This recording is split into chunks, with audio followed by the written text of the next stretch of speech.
பூஜைக்கிது ஏற்றதென்று மலரை படைத்தான்.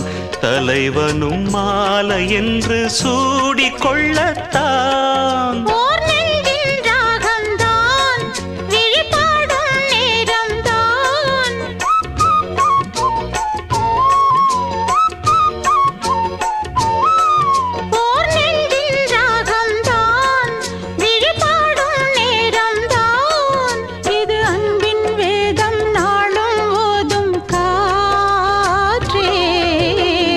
வைகை நதி ஓரம் பொன்மாலை நேரம் காத்தாடுது.